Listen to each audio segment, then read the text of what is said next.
Students, मेरी पिछली video को आगे बढ़ाते हुए मैं बात करूंगा कि पुनरावृत्ति जीनों के अलावा और भी जीन होते हैं। हालांकि ये जो बात हुई थी वो पुनरावृत्ति डीएनए के बारे में हम बात कर रहे थे। पुनरावृत्ति जीन या डीएनए बात एक ही है, जो बर्टल डीएनए के बारे में बात की थी। अभी हम जो बात करेंगे वो करेंगे कोडिंग जीन के बारे में। कोडिंग जीन क्या होता है? तीसरा है आपका कोडिंग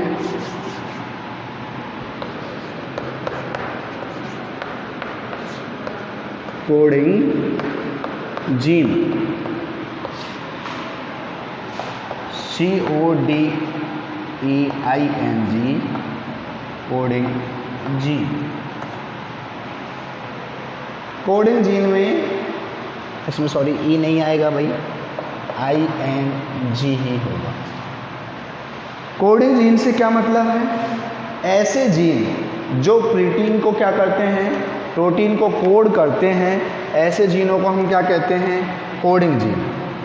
प्रोटीन कोडित करने वाले,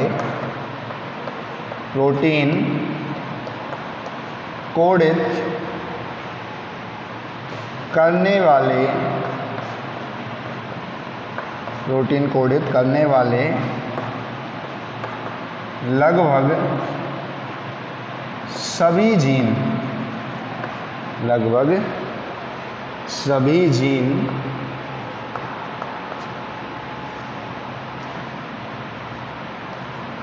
विशिष्ट प्रकार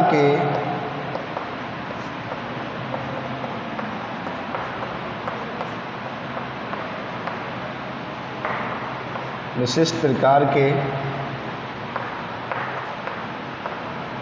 होते हैं तथा एक ही प्रति यानी कॉपी, एक ही प्रति के रूप में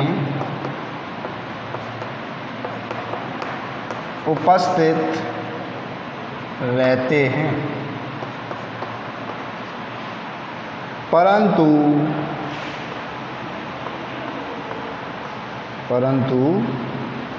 tRNA, rRNA तथा इम्यून सिस्टम, एक तरह से एनर्जी सिस्टम, इम्यून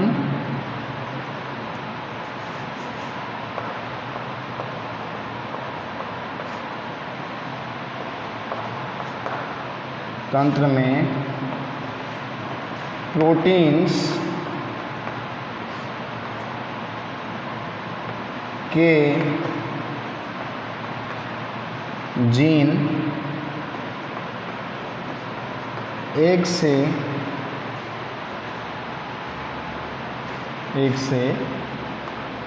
अधिक प्रतियों में मिलते हैं।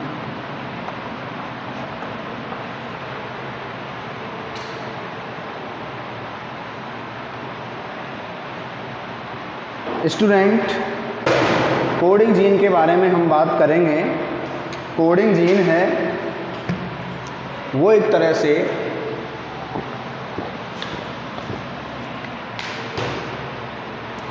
कोडिंग जीन ऐसे जीन जो प्रोटीन को क्या करते हैं? कोडित करते हैं। प्रोटीन को कोडित करने वाले जीनों को हम कौन से जीन कहते हैं? कोडिंग जीन कहते हैं। मैंने कुछ भाषा से लिखी है। प्रोटीन कोडित करने वाले लगभग सभी जीन विशिष्ट प्रकार के होते हैं तथा एक ही प्रति के रूप में उपस्थित रहते हैं, परंतु tRNA, rRNA तथा इम्यून तंत्र में प्रोटीन के जीन एक से अधिक प्रतियों में भी पाए जाते हैं। कहने का मतलब ये है स्टूडेंट, मान लो कोई प्रोटीन है, इसको कोड करने के लिए मान लो 40 तो ज़्यादा हो गए भाई, प्रोटीन को कोड करने के लिए 10 जीन काम कर रहे हैं, तो इन 10 जीनों में से कोई 3 जीन या 5 जीन या 7 जीन, मतलब कहने का मतलब है सभी जीन कोड करने का काम नहीं करते हैं, कुछ ही जीन क्या करते हैं, कोड करने का काम करते हैं। उन कोड करने के काम वाले जीनों को हम क्या कहते हैं, कोडिंग जीन कहते हैं। कहने का मीन है कि आप अभी पढ़ोगे कि जीन में 2 भाग होते हैं भाई, जीन में 2 भाग होते हैं, एक तो एक्सॉन और दूसरा होता है इंट्रॉन, एक्सॉन और इंट्रॉन। तो जो एक्टिव भाग है वो कौन सा है, एक्सॉन है, इनएक्टिव भाग है वो कौन सा है, इंट्रॉन है। तो एक्सॉन भाग को हम क्या कहेंगे, कोडिंग जीन कहेंगे, बाकी दूसरा भाग कौन सा होगा, नॉन कोडिंग वाला भाग होगा। तो ये बात किसकी हो गई, कोडिंग जीन की। अब बात करेंगे हम आगे जंक जीन। कौन सा जीन, जंक जीन भाई, जंक जीन।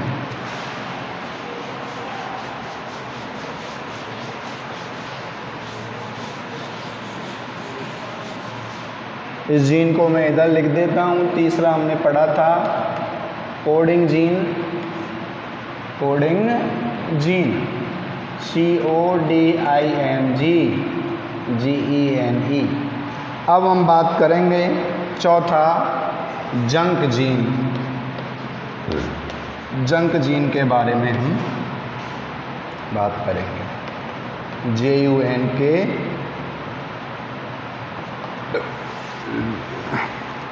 क्या है ये, इसमें नॉन कोडिंग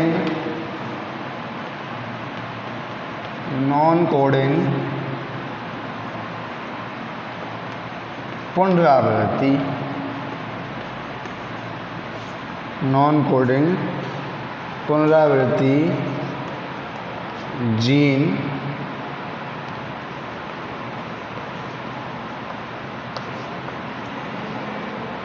सम्मिलित हैं जो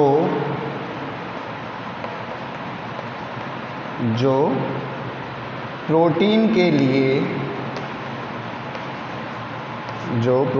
लिए कोड नहीं करते हैं।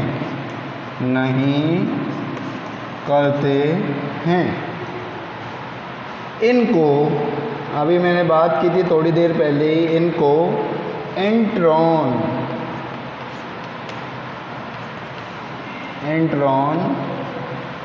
कहते हैं।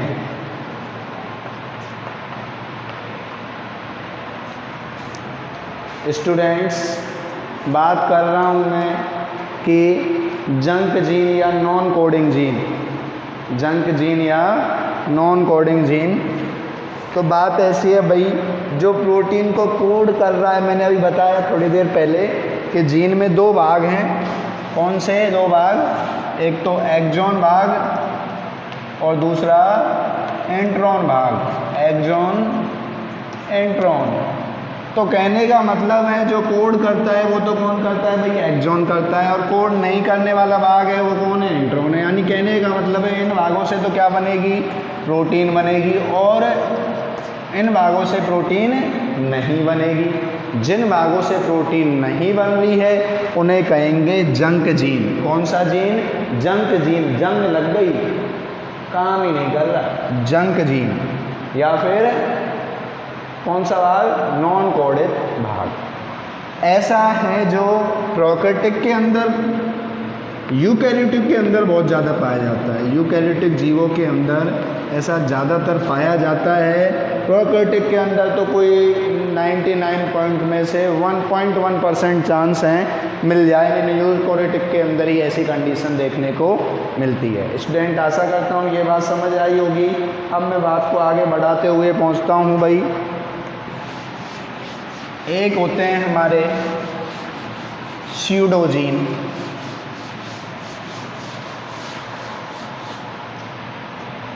ये कौन से जीन थे भाई, जंक जीन, जंक जीन, जंग जीन समझ लो, जंक जीन समझ लो, बात एक। अब जो मैं बात करने जा रहा हूँ स्टूडेंट नेक्स्ट, वो बात करूँगा मैं,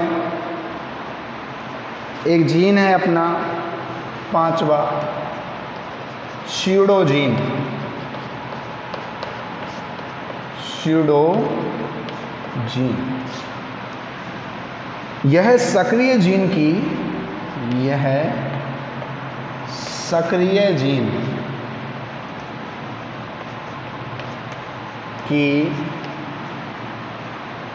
कॉपी होती है भाई, कॉपी होती है जो उत्परिवर्तन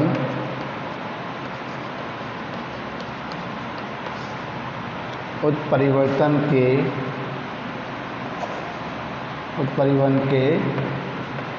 पश्चात द्विगुणन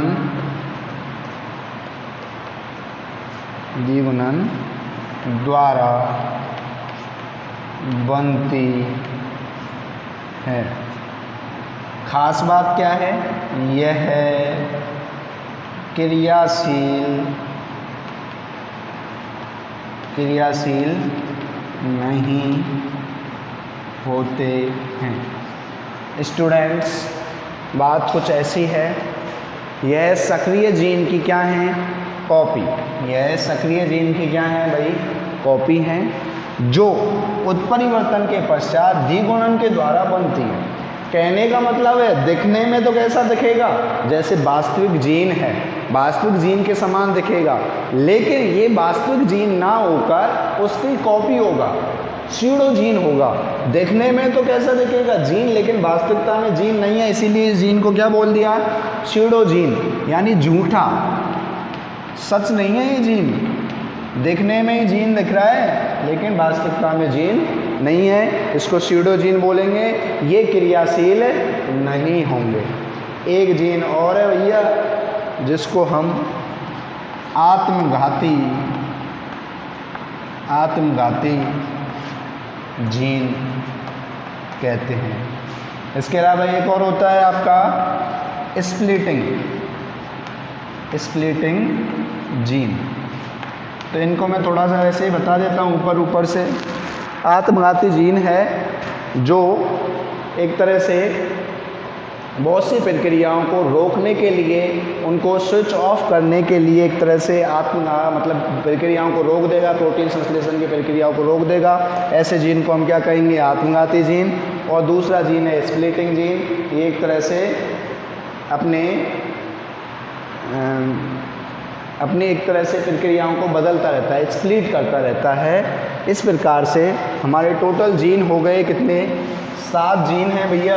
कौन कौन से, एक तो जीन है आपका जंपिंग जीन, दूसरा जीन है आपका पुनरावर्ती जीन, तीसरा जीन है कोडिंग जीन, चौथा जीन है जंक जीन, पांचवा जीन है स्यूडो जीन, छठवां जीन है आत्मघाती जीन और सातवां जीन है स्प्लिटिंग जीन।